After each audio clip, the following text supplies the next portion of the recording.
नवीन को उसके पिता सुबह 4 बजे उठा रहे थे। बेटा उठ जा, खेत पर चलना है। नवीन को बहुत गुस्सा आ रहा था। उसने कहा, बाबूजी अभी जाकर क्या करेंगे, अभी तो दिन भी नहीं निकला है, वहाँ क्या नज़र आएगा। नवीन के पिता मोहन लाल जी ने कहा, बेटा यही सही समय है खेत में काम करने का, दोपहर को सो लेना। झुंझुला कर नवीन उठा और पिता के साथ खेत पर पहुंच गया। दोनों बाप बेटे अपने खेत पर काम करने में जुट गए। नवीन को खेत पर काम करना अच्छा नहीं लगता था। वह तो पढ़ लिख कर शहर जाना चाहता था, लेकिन मोहन लाल जी चाहते थे कि उनका बेटा खेती करे। शहर का जीवन उन्हें पसंद नहीं था। सूरज सर पर चढ़ आया था, तेज़ गर्मी से बुरा हाल था। दोनों बाप बेटे काम अधूरा छोड़कर घर की ओर चल देते हैं। अब शाम को 4 बजे दोबारा काम पर लौटेंगे। रास्ते में एक दुकान के बाहर मोहन लाल जी के पुराने दोस्त रोशन जी मिल गए। उन्हें देखते ही मोहन लाल ने कहा, रोशन यहाँ दुकान पर बैठकर क्या कर रहा है। रोशन ने कहा, बस कुछ सामान लेने आया था। तू सुना, खेत से आ रहा है क्या।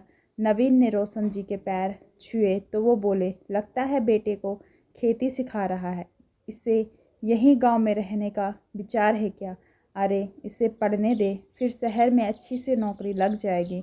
यह सुनकर मोहन लाल जी ने कहा, अरे क्या रखा है, शहर में पैसों के पीछे पागल है लोग। वैसे तू सामान लेने क्यों आया आज, क्या घर में दावत है। रोशन जी ने झेपते हुए कहा, वो कल कमल का फ़ोन आया था, वो छुट्टी मनाने के लिए घर आ रहा है अपने बच्चों के साथ। मोहन लाल जी ने कहा, और तू लग गया मेहमान नवाजी करने। तेरा बेटा छुट्टी पर पिकनिक मनाने आ रहा है, क्या फ़ायदा, बच्चे मेहमानों की तरह आते हैं, हम उनका स्वागत करते हैं, 2 दिन बाद वो चले जाते हैं। कभी तू भी गया है शहर उनके घर। रोशन ने शर्मिंदा होते हुए कहा, हाँ भाई, कह तो तू ठीक रहा है, जब से शहर गया है बस साल में 1-2 बार अपनी गाड़ी लेकर पिकनिक मनाने आ जाते हैं। 10 दिन पहले फ़ोन कर देते हैं, हम पूरा घर सजाने में लग जाते हैं और 10 दिन बाद मेहमान की तरह चले जाते हैं। रही बात मेरे जाने की, तो उनके फ्लैट में हमारे लिए जगह ही नहीं है। नवीन को इन बातों से चिढ़ हो रही थी। वह बोला, क्या चाचा आप भी कमाल, भैया को बुरा कह रहे हैं। जानते हैं वो कितनी बड़ी कंपनी में मैनेजर हैं।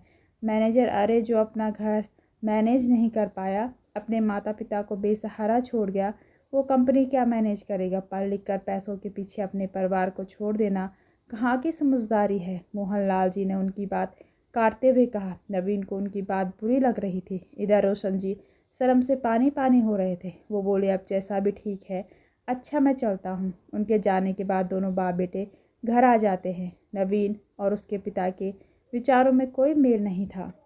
माँ बिमला जी ने नाश्ता बनाया। दोनों नहा धोकर नाश्ता करने बैठ ही गए थे, तभी बाहर गाड़ी की आवाज़ सुनकर दोनों बाहर निकल गए। नई चमचमाती गाड़ी में कमल अपनी पत्नी और बच्चों के साथ रोशन जी के घर की ओर जा रहा था। नवीन बोला, देखो इसे कहते हैं तरक्की, कितनी बड़ी गाड़ी है। मैं अभी कमल भैया से मिलकर आता हूँ। मोहन लाल जी ने कहा, रे नाश्ता तो करता जा। लेकिन नवीन उनकी बात सुने बगैर रोशन जी के घर की ओर चल दिया। मोहन लाल जी ने कहा, बिमला सुन, तेरे बेटे पर शहर का रंग चढ़ रहा है, यह भी एक दिन हमें छोड़कर भाग जाएगा। बिमला जी ने कहा, कहाँ जा, जरा इस बच्चे के पीछे पड़ गए, अभी तो वो 8वीं में पढ़ रहा है। मोहन लाल जी बाहर पेड़ के नीचे खाट बिछाकर आराम करने लगे।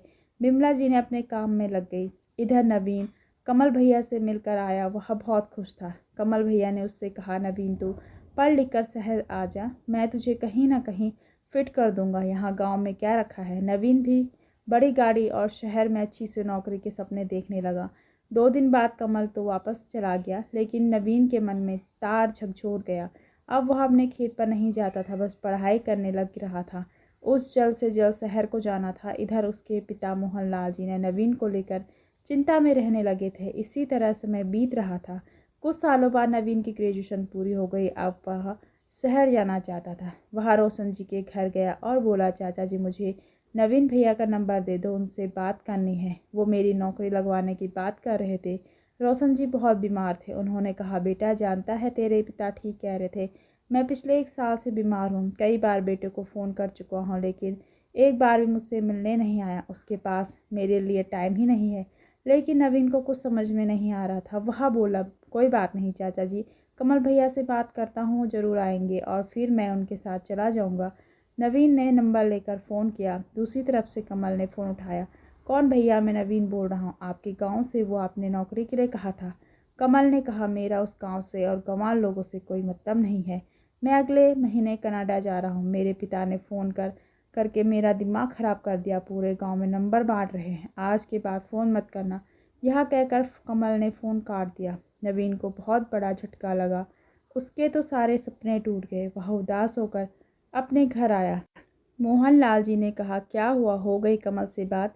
नवीन ने सारी बात बता दी। यह सुनकर मोहन जी ने कहा, जानता है उसने यह सब क्यों कहा? जब 1 साल पहले वह आया था तो अपना घर और खेत बेचना चाहता था। रोशन ने यह सब बेचने से मना कर दिया। बस इतनी सी बात पर माँ बाप से रिश्ता तोड़ लिया और वही गुस्सा उसने तेरे ऊपर निकाल दिया। पैसे की भूख ने उसे अंधा बना दिया।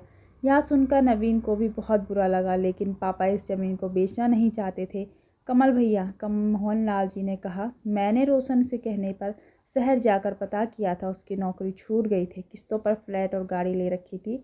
उसे ही भरने के लिए पैसे चाहिए थे और फिर वो विदेश जाने के चक्कर में था। बाकी बचे पैसों से विदेश में जाकर सेटल होना चाह रहा था। तो वो मैंने रोशन को समझाया, वरना इस उम्र में खेत मकान बेचकर बेटे के पीछे पीछे भागता रहता और नालायक से धक्के मारकर सड़क पर भीख मांगने को मजबूर कर देता। अब 1 साल से अपने बाप को देखने भी नहीं आया। नवीन के सर से शहर जाने का भूत उतर चुका था। वह मोहनलाल जी के गले लगकर रोने लगा। बाबूजी, मुझे माफ़ कर दीजिए। मैं अब यह नहीं करूँगा। नए ढंग से खेती करूँगा। जितने पैसे शहर में कमाकर वहीं खर्च करने हैं, उतने तो हमारे खेतों से आ जाएंगे और अपनी मर्जी के मालिक होंगे। किसी की गुलामी नहीं करनी पड़ेगी। मोहन जी और बिमला जी नवीन की बातें सुनकर बहुत खुश हुए। मोहनलाल जी ने कहा, चल मेरे साथ रोशन जी के घर चलते हैं। उसका भी तो ध्यान रखना है। उससे कहता हूँ कि मेरा बेटा अब शहर नहीं जा रहा और तेरा भी ध्यान रखेगा। नवीन रोशन जी के घर गया। फिर कुछ दिन बाद उन्हें लेकर शहर पहुँच गया। वहाँ उनका अच्छे से इलाज करवाया। कुछ दिन में रोशन जी बिल्कुल ठीक हो गए। नवीन ने अपने दोस्तों को भी शहर जाने से रोका। सबने मिलकर नए तरीके से खेती शुरू की। कुछ ही सालों में मेहनत से नवीन ने गांव में नया घर बना लिया, बड़ी गाड़ी भी ले ली। वो अपने परिवार के साथ रोहन जी के परिवार का भी ध्यान रखता। कुछ ही दिनों में नवीन की शादी हो गई।